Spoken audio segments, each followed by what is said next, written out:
Break के बाद आप सभी का एक बार फिर से बहुत बहुत स्वागत है हमारे कार्यक्रम हेल्थ लाइव में। डॉक्टर साहब, ब्रेक पर जाने से पहले हम बात कर रहे थे, आपने बोला कि अगर आपको ये इंश्योर करना है कि जो हेयर ट्रांसप्लांट के बाद ग्रोथ है या बाल हैं किस तरह से वो ग्रो कर रहे हैं, तो आप एक साथ पूरा ना करा के सर्जरी थोड़े थोड़े बालों का करा सकते हैं।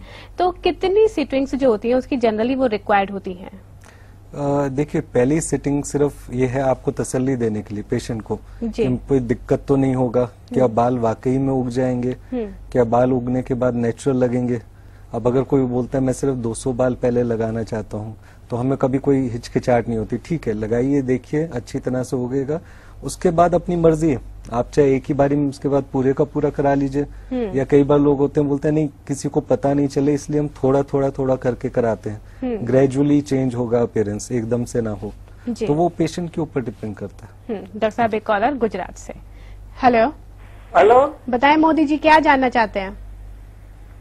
हाँ, मैं जानना चाहता हूँ कि ये जो हेयर ट्रांसप्लांट लिखा है जी, वो कैसे होगा? बाल का, बाल मेरे बसी पे बाल कम है एकदम। जी, प्रोसीजर के बारे में ये जानना चाहते हैं सर। हेयर ट्रांसप्लांट में बालों की जड़ ली जाती है। जो बालों की जड़ ली जाती है वो साइड वाले बाल या सर के पीछे वाले बाल ले सकते हैं, क्योंकि ये जिंदगी भर उगते रहते हैं।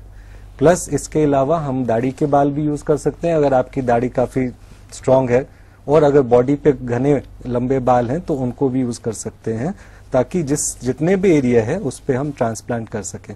जब ट्रांसप्लांट कर दिया तो फिर उसके बाद ये बाल उगते रहेंगे नेचुरली। जी, नेक्स्ट कॉलर हिमाचल से डॉक्टर। हेलो हेलो हेलो, बताएं विकास जी, क्या जानना चाहते हैं? ट्रांसप्लांट के बाद सिर में कोई और परेशानी तो नहीं होती? जी, हेयर ट्रांसप्लांट स्किन के ऊपर ही होता है, मतलब उसमें हम सर के अंदर कहीं नहीं जाते, तो उसमें ऐसा कोई साइड इफेक्ट नहीं होता, एक्सेप्ट एक चीज के कि अगर हम स्टिच वाला मेथड करेंगे तो उसमें पीछे यहाँ निशान रहेगा स्टिच का। अगर आप शेव ऑफ करेंगे या बाल शायद बहुत छोटे काटेंगे तो वो स्टिच का निशान पता चलेगा, बाकी उसके अलावा और ऐसी कोई दिक्कत नहीं होती। जी डॉक्टर साहब, जैसे आपने बोला है कि इंश्योर करने के लिए जो पेशेंट है वो अपने अकॉर्डिंगली कर सकता है कि उसको 100 बाल या 200 बाल एक बार में प्लांट करा सकता है, तो कितने दिन तक उसके ये रिजल्ट हमें देखने को मिलते हैं कि रिजल्ट पॉजिटिव है या फिर नेगेटिव है? नेगेटिव तो होते नहीं है, लेकिन हाँ, पेशेंट की तसल्ली के लिए उसको 6 महीने के अंदर पता चल जाता है आराम से कि बाल उग रहे। जी, हमारे पास ऐसे कई केस आते हैं जो कराते हैं, जरा सा कराया, उनका एक बार जब डर खत्म हो गया तो 2 हफ्ते बाद ही आ जाते हैं, अब उनको समझ आ गया कोई दिक्कत वाली नहीं। मेन है कि उनको डर किस बात का है। किसी को डर होता है इंजेक्शन का, किसी को डर होता है कि सर्जरी का नाम है, पता नहीं सर के ऊपर होगा क्या होगा। लेकिन मेन चीज अगर कोई देखना चाहे कि हाँ ये बाल उगेंगे, नेचुरल लगेंगे, तो उसमें 6-8 महीने से ज्यादा नहीं लगता। जी डॉक्टर साहब, नेक्स्ट कॉलर पटना से। हेलो हेलो बताएं शशि जी, क्या जानना चाहती हैं? एक्चुअली मैंने ऑलरेडी दिसंबर में ट्रांसप्लांट कराया था। जी, तो दिसंबर में जो ट्रांसप्लांट कराया था मैंने, तो उसके बाद मेरी ट्रांसप्लांट तो जहाँ पे जिस एरिया में ट्रांसप्लांट हुई थी वो तो अच्छा है, लेकिन अभी पीछे से जहाँ से ट्रांसप्लांट खत्म होने के बाद जो पीछे के एरिया में जी, वहाँ से कुछ बाल ज्यादा वहाँ पे गिर रहे हैं, तो वहाँ खाली हो रहा है। उसके लिए डॉक्टर साहब से बात करनी थी कि उसका जी जी क्या। हाँ, ये सेम चीज है जो मैं कुछ देर पहले बता रहा था कि अगर हमारी स्पीड ऑफ हेयर लॉस बहुत तेज है, यानी जल्दी जल्दी जल्दी बाल गिर रहे हैं, और फैमिली हिस्ट्री है बहुत ज्यादा हेयर लॉस का, तो एडवाइजेबल रहता है कि हम वेट करें जब थोड़ा स्लो डाउन हो जाए। नहीं तो जैसे आप सिचुएशन बता रहे हैं कि जहां हमने ट्रांसप्लांट किया वहां तो बाल उगने लग गए, उससे 1 या 2 उंगली पीछे के और गिर गए, तो वो नेचुरल कोर्स ऑफ इवेंट है। उसके लिए मतलब दवाइयां कोशिश कर सकते हैं लेने की, लेकिन ज्यादातर दवाइयां कामयाब नहीं होती इस तरह के हेयर लॉस को रोकने में। उसके लिए और ट्रांसप्लांट के लिए जाना चाहिए, या वेट करो कि आपका हेयर लॉस का प्रोसेस स्लो डाउन हो जाए तभी ट्रांसप्लांट करो। जी डॉक्टर साहब, हेयर फॉल की बात आई है तो आपसे ये भी जानना चाहूंगी कि क्या ट्रांसप्लांटेड हेयर में भी हेयर फॉल होता है? 2 अलग अलग चीजें हैं, हेयर फॉल जी और हेयर लॉस। जी, हेयर फॉल तो हर किसी को होता है, आपके घने बाल हैं, आप कभी देखेंगे कि थोड़े बहुत बाल तो गिरते हैं, बिल्कुल, वो लेकिन रूट्स वहीं रहते हैं, वो दोबारा उग जाते हैं। और हेयर लॉस होता है जब बाल गिर गए तो उसके बाद दोबारा नहीं उगना। जी, तो ट्रांसप्लांटेड बाल जो हैं उसमें हेयर फॉल आप नोटिस हो सकता है करें, क्योंकि 10% बाल एट ए टाइम गिर रहे होते हैं, 90% उग रहे होते हैं, लेकिन हेयर लॉस नहीं होता। मतलब एक बार हमने अगर यहाँ बाल लगा दिया तो जिंदगी भर 60 साल 70 साल की उम्र तक ये वाला बाल ट्रांसप्लांटेड बाल उगता रहेगा। जी ठीक। डॉक्टर साहब एक और कॉलर दिल्ली से। हेलो। हेलो, बताएं राहुल जी, क्या जानना चाहते हैं? हेयर ट्रांसप्लांट कराने के बाद जी। कितने दिनों तक हमें रेस्ट करना होगा? जी। रेस्ट का ऐसा कोई स्पेशल रिक्वायरमेंट नहीं होता। मतलब अगर आप स्टिच वाला मेथड भी करा रहे हैं जो थोड़ा ज्यादा इन्वेजिव माना जाता है, तो एक ज्यादा से ज्यादा एक दिन का रेस्ट करके आप उसके बाद नॉर्मल काम रिज्यूम कर सकते हैं, शुरू कर सकते हैं। जी डॉक्टर साहब, जैसे किसी के स्कार होता है तो क्या उस एरिया में अगर वो प्लांट कराना चाहता है हेयर्स तो हो सकते हैं या ये नहीं पॉसिबल? हाँ, स्कार जैसे आपने बोला तो अलग अलग किस्म का हो सकता है। हो सकता है चोट लगने से जी। बना हो या सर्जरी का स्कार हो सकता है, जलने से हो सकता है, सर्जरी से। तो हमें एक बार देखना पड़ता है कि किस टाइप का स्कार है। स्कार में ट्रांसप्लांट हो सकते हैं बाल, लेकिन स्कार में ब्लड सप्लाई कम होता है नॉर्मल से।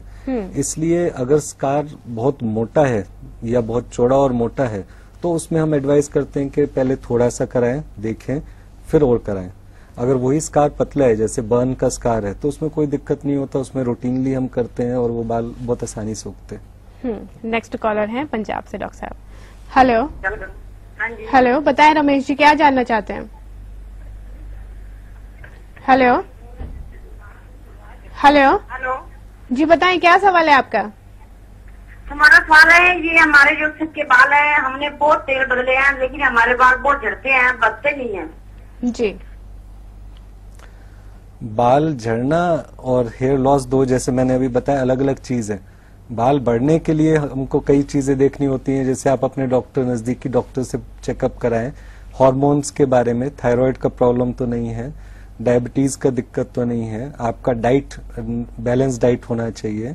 अगर बहुत क्रैश डाइट करते हैं या बहुत ज्यादा स्ट्रेस होता है तो उसमें बाल बहुत गिरेंगे। और एक और सिचुएशन जिसमें बाल बहुत गिरते हैं वो है प्रेगनेंसी के 3 महीने बाद, मतलब डिलीवरी होने के, बच्चा होने के 3 महीने बाद अमूमन लेडीज में देखा जाता है कि बहुत ज्यादा हेयर फॉल होता है। इसको टेलोजन एफ्लूवियम कहते हैं। अगर हम खुराक ठीक रखें, क्रैश डाइट में नहीं जाएं, तो विद इन अबाउट 6 मंथ्स वो बाल वापस उतने ही घने उगाएंगे। डॉक्टर साहब, जैसे ऑयलिंग की बात इन्होंने करी है, तो जो हम अपने नॉर्मल बालों में केयर करते हैं कि ऑयलिंग करना है, हिना लगाना है, या फिर कुछ लोग एग लगाते हैं, दही लगाते हैं, तो इस तरह की केयर भी इन ट्रांसप्लांटेड हेयर को होती है? नॉट रियली, स्पेशली अलग से करने की जरूरत नहीं है जी। लेकिन जो हम आपने ये सारी चीजें बताई, ऑयल, हिना, ये सब एक्चुअली में ये कंडीशन कर रहे हैं हम बालों को। जी। कंडीशनिंग है। कंडीशनिंग क्या करती है, एक बाल के आसपास स्मूथ परत बना देती है ताकि वो अटके नहीं और सॉफ्ट रहे। उससे, अब उसके लिए चाहे आप महंगा कंडीशनर खरीदें, चाहे ऑयल लगाएं, कोई सा भी सरसों का, सेम काम करते हैं। करना चाहिए, अच्छा रहता है, लेकिन उससे रूट का जेनेटिक कैरेक्टर नहीं बदलेगा। अगर जेनेटिकली आपको प्रीडिस्पोज्ड है हेयर फॉल के लिए, वो नहीं बदली हो जाएगा। जी। डॉक्टर साहब, एक और कॉलर एमपी से। हेलो। हेलो, बताएं, क्या सवाल है आपका? जी मैडम, मैं ये पूछना चाहता हूँ जी। अगर मुझे हेयर ट्रांसप्लांट कराना है तो मैडम उसमें कितना खर्चा आ जाएगा? जी। खर्चा डिपेंड करता है कई चीजों पे। एक तो 2 मेन चीजें हैं कि कितने एरिया पे कराना है, यानी कितने ज्यादा बाल लगाने हैं। जितने ज्यादा बाल लगाना होगा उतना ज्यादा खर्चा होता है। जिसमें जो वर्ल्ड ओवर जो लीडिंग क्लिनिक्स है, हम लोग जो चार्ज करते हैं वो बाय नंबर ऑफ ग्राफ्ट्स करते हैं, यानी एक graft equal to 2 hair follicle, 2 hair follicle के करीब। दूसरा होता है कि कौन सी टेक्निक से कराना चाहते हैं। वही अगर हम कम कॉस्ट वाले में जाना चाहते हैं तो वो होता है जो स्टिच वाला टेक्निक, जिसमें यहाँ पे एक स्टिच लगेगा और बाकी वो, तो उसमें 1 से 2 लाख के बीच में पूरा का पूरा हेयर ट्रांसप्लांट हो जाता है। वही अगर हम स्टिचलेस मेथड से जाना चाहेंगे तो उसमें नेचुरली कॉस्ट ऑलमोस्ट डबल हो जाता है। जी। डॉक्टर साहब, एक और आखिरी सवाल आपसे करना चाहूंगी। जैसे काफी सारे कॉल्स भी आए हैं हेयर ट्रांसप्लांट को लेके, आपने उनके मिथ्स भी दूर किए हैं, फैक्ट्स भी बताए हैं उनको। कौन कौन पर्सन हेयर ट्रांसप्लांट को करा सकता है, यानी कोई एज ग्रुप उसमें आपको फॉलो करना होता है, या अगर कोई पेशेंट डायबिटिक है या थायराइड की प्रॉब्लम है, पर्टिकुलर कोई डिजीज देखनी होती है, किस तरह से आप रेकमेंड करते हैं और डिसाइड करते हैं? नॉर्मली हेयर ट्रांसप्लांट 2 बड़ी कैटेगरीज के लिए एडवाइजेबल होता है। एक तो एंड्रोजेनिक एलोपेशिया यानी जी। पैटर्न बाल्डनेस, जैसे हमने देखा है एक पैटर्न में हेयर लॉस होता है लोगों को, जी। वो वाला, वो हार्मोन डिपेंडेंट होता है, जेनेटिक होता है, उसमें हेयर ट्रांसप्लांट करते हैं। दूसरा एक चीज जिसमें जैसे कोई भी चोट या बर्न वगैरह हो उसमें करते हैं। जी। उसके अलावा और किसी भी किस्म का हेयर लॉस हो रहा हो तो उसमें पहले इन्वेस्टिगेट करना जरूरी है। अब जैसे थायराइड वाला प्रॉब्लम आपने बताया, या हार्मोन्स, और भी कई हार्मोन होते हैं जिसकी वजह से हेयर फॉल होता है, उसमें ये काम नहीं करेगा। अब कई जगह एलोपेशिया एरिएटा होता है जिसमें बाल ऐसे गोल से हिस्से में गायब हो जाते हैं, रातों रात गायब हो जाते हैं, जी। उसमें हेयर ट्रांसप्लांट नहीं होता। हम्म, तो वो एक बार नजदीकी जो भी स्पेशलिस्ट होता है उससे एक बार चेक कर लें कि एक्चुअली ये हेयर फॉल का कारण क्या है। जी। 90% ऑफ केसेस हेयर फॉल का कारण एंड्रोजेनिक या पैटर्न हेयर लॉस होता है जिसमें कि हेयर ट्रांसप्लांट किया जा सकता है।